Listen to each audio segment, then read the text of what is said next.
single month. I promise you it will pay dividends in your organization. So invest in the skills, build your knowledge. That's what's going to increase not just your business wealth, but your personal finances. Hey guys, welcome back to another episode of the Candy Valentino Show. Thanks so much for tuning in with me today. I know that you can be anywhere in the world, but you're here with me, and I'm so grateful for that. We are on a mission to bring you unfiltered, unapologetic information that will help you grow your business and create more wealth.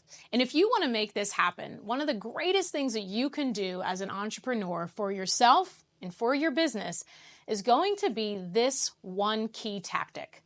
Every single month, I want you to set up your own State of the Union meeting. And no, I'm not talking about a podium and struggling to read off a teleprompter like politicians do. I'm talking about a monthly check-in that you need to realign yourself with your business, go over your business goals, go over your financials, strategize on how you're going to accelerate your growth, increase your awareness, and have the discipline to do this every single month. I promise you it will pay dividends in your organization. And if you've been watching the Candy Valentino Show before, you know how much I advocate for this discipline in business. So I want to unpack this because this has truly been a game changer for so many people's businesses and their personal finances, and it actually offers a lot of peace of mind. But before we do me a huge favor. We have had some incredible guests on the show, like Tony Robbins and Jamie Kern-Lima.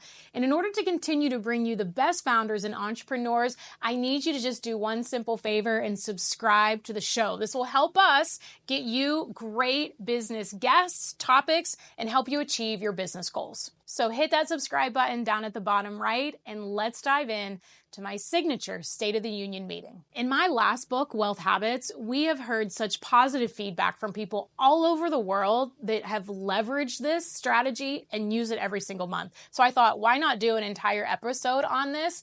And we also have something special coming very soon that we've been working on for the last year that is going to help you and support this process every single month so that you can accomplish all your business goals. And as we start to talk about this topic, know that I am not naive to know that most people get very stressed when we talk about business finances or how to read data and metrics, but just understand it doesn't have to be. And look, I totally understand that business finance and understanding metrics and KPIs can be very stressful for most entrepreneurs. Most people are not by trade accountants and bookkeepers and have MBAs in their back pockets. So I understand that that is a very harsh reality, but I also want to share with you this, that you have the ability to understand this stuff. You have done tough things before.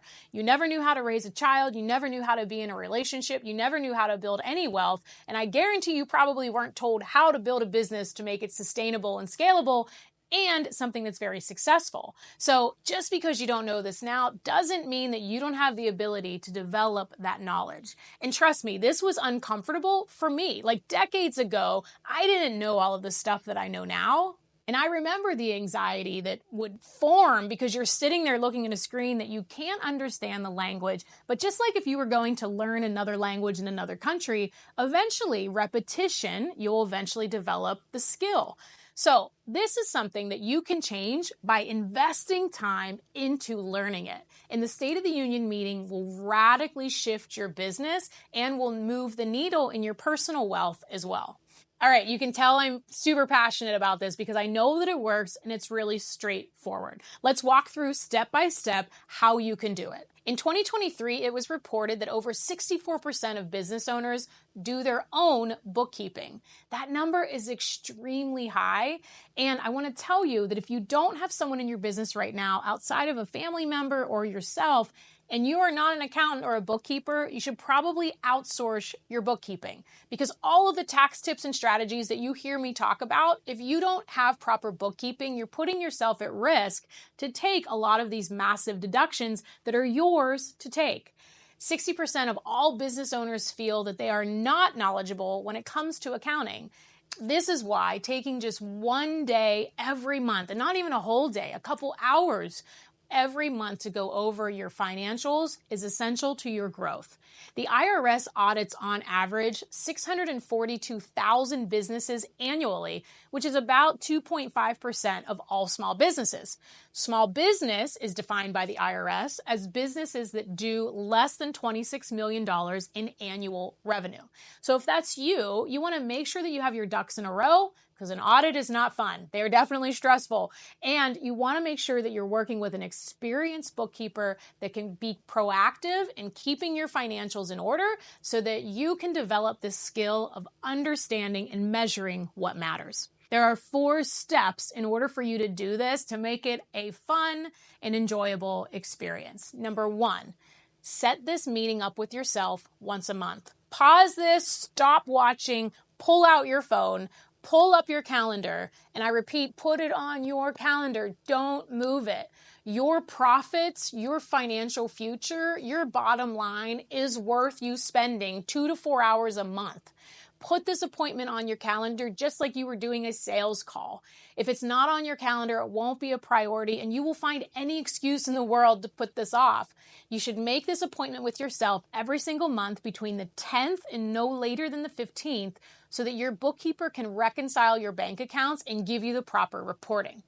Step 2, I want you to work with your bookkeeper to prepare and have either emailed to you or print to you if they're in office 3 critical business financial statements, and there might be a 4th depending on your structure.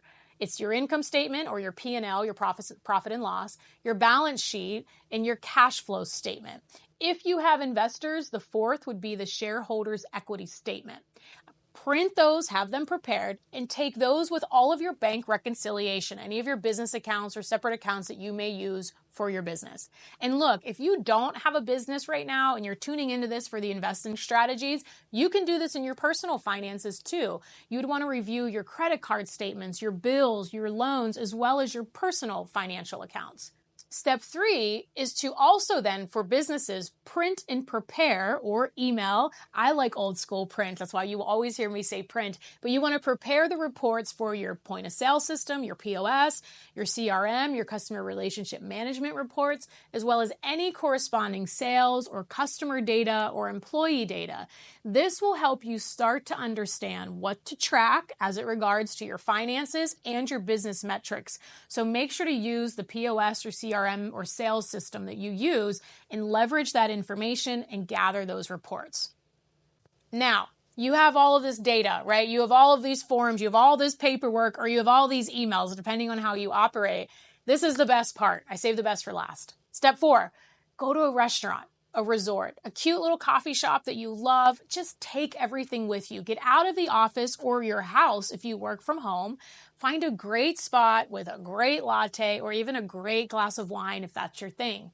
Make this 2-hour appointment enjoyable with yourself and make it reoccurring on the same date every month or the second Thursday or the first, whatever works for you. But make sure when you go and take this appointment that you make it a priority. Focus. Take your phone, turn it upside down, remove the notifications from your laptop. Make sure that your phone is on silent and just really hone in.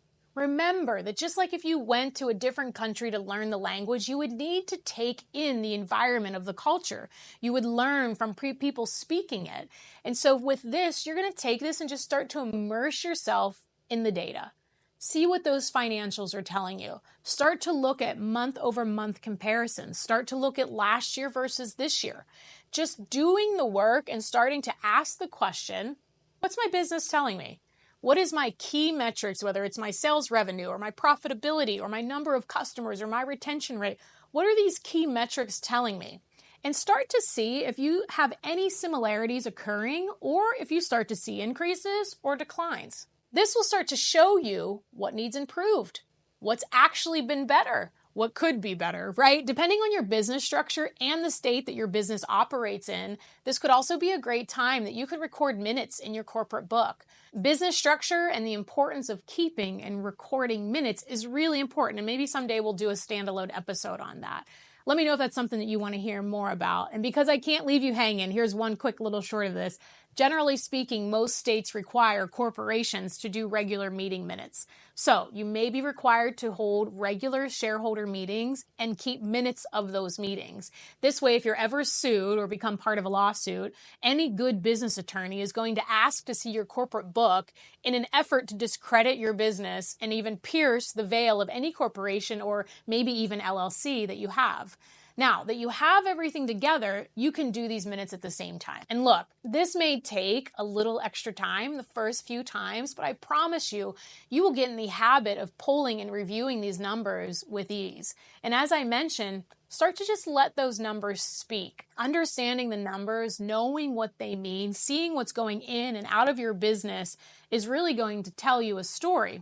What's working, what's not working, and what's straight up stupid to continue. And if you're like me, you've spent a boatload of money in unnecessary places thinking that it would help your business, and maybe it just ended up hurting your business. And if that's you, you're not alone.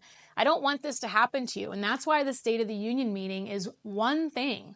A small 2-hour thing every single month that can give you the ability to trim expenses, reduce costs, reallocate resources, and strategize on your next month or your next quarter. So I'm encouraging you to take the time to do this, invest in the skills, build your knowledge. That's what's going to increase not just your business wealth, but your personal finances. A majority of the entrepreneurs that I work with share that their numbers in business finance is about as enjoyable as going to the dentist. But after working together and developing their financial acumen, every one of them have shared such powerful testimonies of how this improved their business and really grew their revenue at the same time. They ended up looking forward to their State of the Union meetings because they saw how beneficial it was to their business, their profitability, and their bottom line. The only way to learn something new is to start doing it. It will take time to develop excellence in this area, but I promise you one thing. It will develop more confidence and it will help you create better data-driven decisions in your business. You deserve this. You deserve to become wealthier faster, to grow a business faster, and knowing these numbers and understanding how they apply to where you're building is going to help you get there faster. And look, your time has a price tag. By investing 2 hours a month into something that will pay you dividends, that's priceless. And as I always say, ideas will not change your life. It is the implementation and execution of the idea that will. So today is the day you decide that you're going to implement the State of the Union meeting principle in your business. Grab that phone, put that in your calendar, make a commitment to yourself and your business to do it. Some of my favorite clients to work with are all implementers. I can literally think of like Sabrina and Danielle and Anthony and David and Joey and Adam, like these are implementers who have radically changed their businesses and their bottom line, not just by hearing a concept, but by doing the work. All right, guys, leave me a comment below that says SOTU. It stands for State of the Union, SOTU, and the team will connect with you and send you a free business checklist that you can utilize in your State of the Union meeting. I have something brand new that has been a year in the making. This will help you leverage your State of the Union meeting in a massive way. I cannot wait to share it with you. Drop SOTU in the comments and I will share more details soon. All right, guys, if you want more content, don't forget to subscribe to the show. And if you've already done that and you're looking for a deeper understanding of business development and developing your financial acumen, you can go to foundersorganization.com to learn all about how to take the next steps to grow and scale your business. Thanks so much for tuning in with me today. I'll see you next time.